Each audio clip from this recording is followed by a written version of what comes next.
امام عاشور مشي. امام عاشور ساب نادي الاهلي. امام عاشور ساب الجماهير اللي بتحبه. امام عاشور هو اللي ممشي النادي الاهلي. امام عاشور راكب ومدلدل. امام عاشور دايس عليهم. امام عاشور مهزقهم. امام عاشور هو اللي مخلي ادم وطني يعمل الكلام دوت.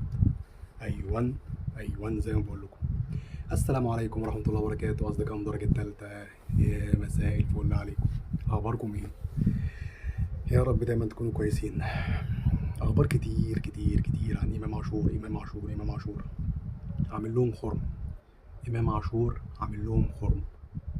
طيب اشمعنى امام عاشور؟ هيقول لك لا، مش امام عاشور لوحده، ده في قبله من شرقي، وفي من بعديه زيزو، وفي من بعديه حسام عبد المجيد اللي جاي ان شاء الله. سابوهم فلازما هيطلعوا فيهم القطط الفاطسه. امام عاشور بنفسه قال انا ما شفتش اللي شفته جوه النادي الاهلي، ولا في النادي اللي كان فيه في مصر، ولا في اوروبا. النادي الاهلي غير، النادي الاهلي مختلف. النادي الاهلي مبادئ. ايوه النادي الاهلي مبادئ. النادي الاهلي زي ما يقول لك هتعمل، وغصب عنك انت والتخين. وعشان كده امام عاشور الموضوع طول شويه، كل واحد بيدور على حقه وكل واحد بيدور على نفسه، مفيش اي مشكله، ولكن في الاخر كلمه الاهلي هي اللي مشيت. امام عاشور اهلاوي لحد 2030. وقلت لحضراتكم قبل كده الكلام دوت من 3 اسابيع. في ناس كتير طلعت قالت لي لا الكلام ده مش صح، امام عاشور هيمشي امام عاشور هيسيبكم امام عاشور هيعمل زي اسامه ابو علي وهاتك يا كلام. وانا اكدت لهم وحلفت لهم وقلت لهم والله والله والله امام عاشور مجدد لحد 2030. والنهارده فعلا اكدوا على كلامي. بس هنيجي بقى للنقطه المهمه جدا. امام عاشور جدد امتى؟ النهارده؟ امبارح؟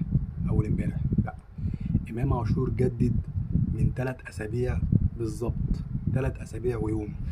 لما طلعت قلت لحضراتكم ان هو جدد، كان جدد قبلها بيوم، ولكن هم كانوا واقفين على بنود معينه كده، مستنيين بعض رجال الاعمال اللي كانوا هيجيبوا عقود لامام عاشور.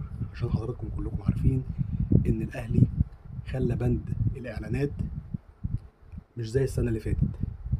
بند الاعلانات زي ما تجيلك. الاول كانوا بيقول لك ايه، انت ليك مثلا في السنه 5 اعلانات 10 اعلانات.